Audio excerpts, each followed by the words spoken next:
Sveiki, su jumis kino naujienų laida 25 kadras ir aš, Jonas Brazys.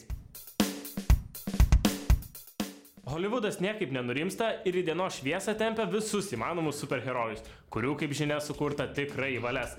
Pažvelgus į kasdien augantį Wolverine bei Iron Man populiarumą, režisierius Tim Miller nusprendė atgaivinti pražūtingojo Deadpool solinio filmo projektą.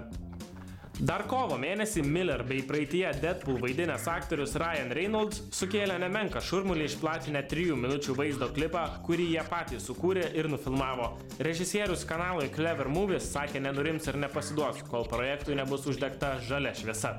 Kaip teigia pats Miller, komanda pasiruošus, gerbėjai nekantrauja, belieka tik sulaukti studijos palaikymo. Na, o Reynolds kalbėdamas su Yahoo atskleidė, jog filmo scenarijus jau parašytas Zombieland kūrėjų Red 3 ir Paul Wernick. Filmas studijai siūlomas kaip mažo biudžeto, tačiau R reitingo filmas, kupinas žiaurumo ir atvirų smurto elementų.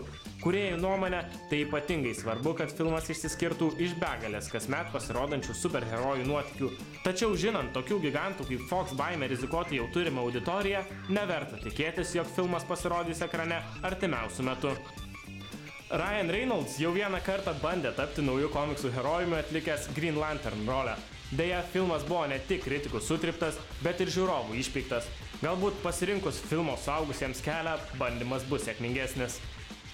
Na, o kartais pasitaiko filmų, kurie atrodo tarsi užkeikti. Tai su scenarijum nepasiseka, tai aktoriai vaidinti atsisako, tai studija laiku neparemė. Na, režisierius Terry Gilliam su tuo jau susidūrė ne kartą, bet nė už ką nepasiduoda. Neseniai pats Gilliam paskelbė dar kartą bandysiantis ekranizuoti Miguelio de Cervanteso Don Quixotą.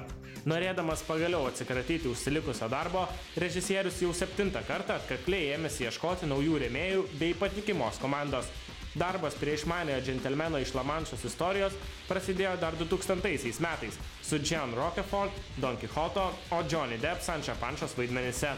Tačiau po skaudžios Rocafort stuburo traumos, o vėliau po nemenko Ispaniją užklupusio potvynio, kuris sugadino nemažai aparatūros bei dekoracijų, filmavimo darbai buvo sustabdyti, o vėliau ir galutinai nutraukti.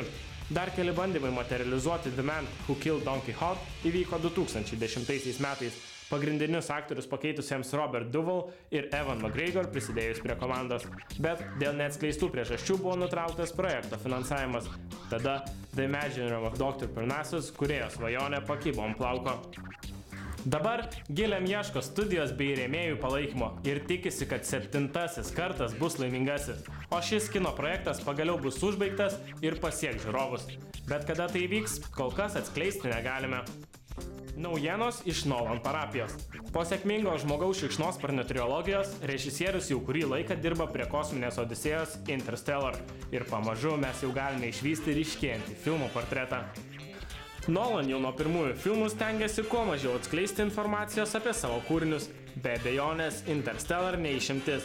Kol kas yra žinoma, jog aktorių komandą sudarys Hollywoodo top žvaigždės Anne Hathaway, Matthew McConaughey, Jessica Chastain, Michael Caine ir Casey Affleck.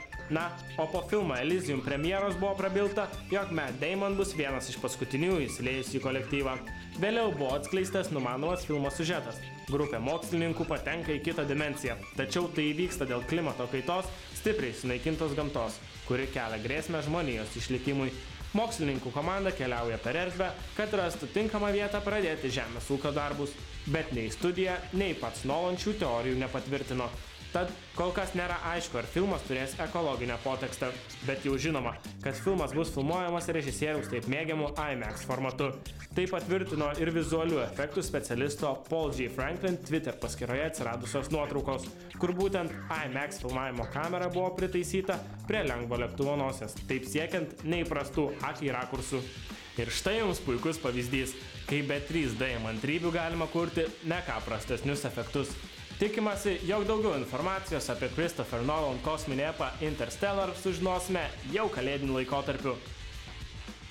Freddie Mercury filmas kuriamas jau kuris laikas. Mötley Crüe greitų metu parodys save didžiosiuose kino ekranuose. Dabar atrodo, jog ir Soul krikštatėvis James Brown sulauks savo šlovės įamžinimo. Get On Up atskleis visą šio atlikėjo gyvenimo istoriją. Nuo kuklios vaikystės, žingsnių į pasaulinį pripažinimą iki narkotikų paveiktos gyvenimo pabaigos. Dar rugpjūčio mėnesį buvo paskelbta, jog I Feel Good atlikėja didžiosiuose ekranuose vaidins filmo 42 žvaigždė Chadwick Boseman. Į režisieriaus kėdę sės Oscarais apdovanota The Help kūrėjas Tate Taylor, kuris į filmą prisiviliojo ir savo mūzas Octavia Spencer bei Viola Davis. Filme rolės atliks Dan Aykroyd bei Craig Robinson, o vakar buvo pranešta, jog Mick Jagger, kuris prodiusuoja šį projektą, filme taip pat bus įamžintas. Klausėte, kas atliks šį titanišką darbą? Tai jaunasis Nick Eversman. Vardan vaidmens jis nufilmavo save imituojantį Jagger ir sumontavo tai su archyvinė The Rolling Stones pasirodymų medžiaga, bei atlikdamas dainą Time is on my side. To užteko įtikinti šią roko žvaigždę ir pasirinkti būtent Eversman šiam darbui. O kurio atlikėjo ar grupės gyvenimo peripetijas norėtumėte išvysti kino teatruose? O gal manote, jog muzikantų vieta apskritai scenoje? Laukiame jūsų komentarų apačioje. Šiai savaitai naujienų tiek. O kad laikas iki kitos laidos neprailgtų, paliekame jūs su spaudimą keliančiu Need for Speed anonsu, kuriame pagrindinį vaidmenį atliks Breaking Bad dėka įžymybę tapęs Aaron Paul.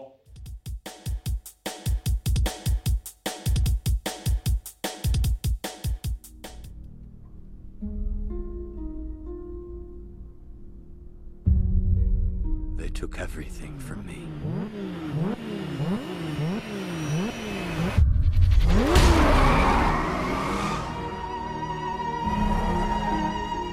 I do not fear, for you are with me. All those who defied me shall be ashamed and disgraced. Those who wage war against me shall perish. I will find strength, find guidance, and I